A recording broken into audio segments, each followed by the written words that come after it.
Tea report bill draft పూర్తయింది. మరి ఇవాల్టి సెంట్రల్ క్యాబినెట్లో ఈ విషయం చర్చకు వస్తుందా రాదా?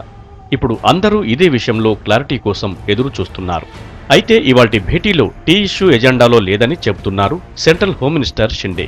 మరో భేటీ తర్వాతే ఈ విషయంలో క్లారిటీ వస్తుందంటున్నారు. हमने ये सब सबूत दे दिया है, उनको भेज दे दिए हैं. अभी उनका कहना है कि दैट इज नॉट सफिशिएंट, और भी कुछ उनको चाहिए तो वो देने के लिए हम तैयार हैं.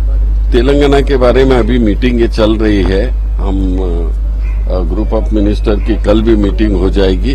उसके बाद फाइनल नहीं बोल सकते हैं, और भी बातें करना पड़ेंगे, क्योंकि उनमें हम कुछ तो ऐसा सोल्यूशन निकाल रहे हैं कि जिससे किसी को तकलीफ न हो जाए.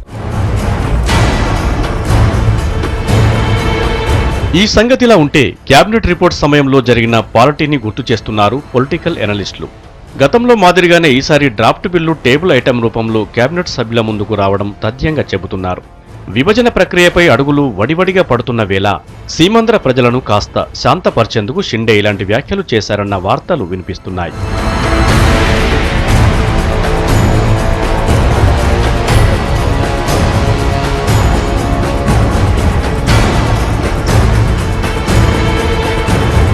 ఒకవేళ అదే నిజమైతే, అంతా అనుకున్నట్లుగా జరిగితే క్యాబినెట్ భేటీలో టీ ఇష్యూపై చర్చ తర్వాత బిల్లు పార్లమెంటుకు అక్కడి నుంచి ఉభయ సభల్లో చర్చ వరకు వెళ్లనుంది.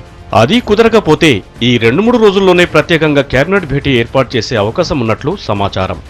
మరి అసలేం జరగబోతోంది తెలియాలంటే మరో 4-5 గంటలు ఆగాల్సిందే.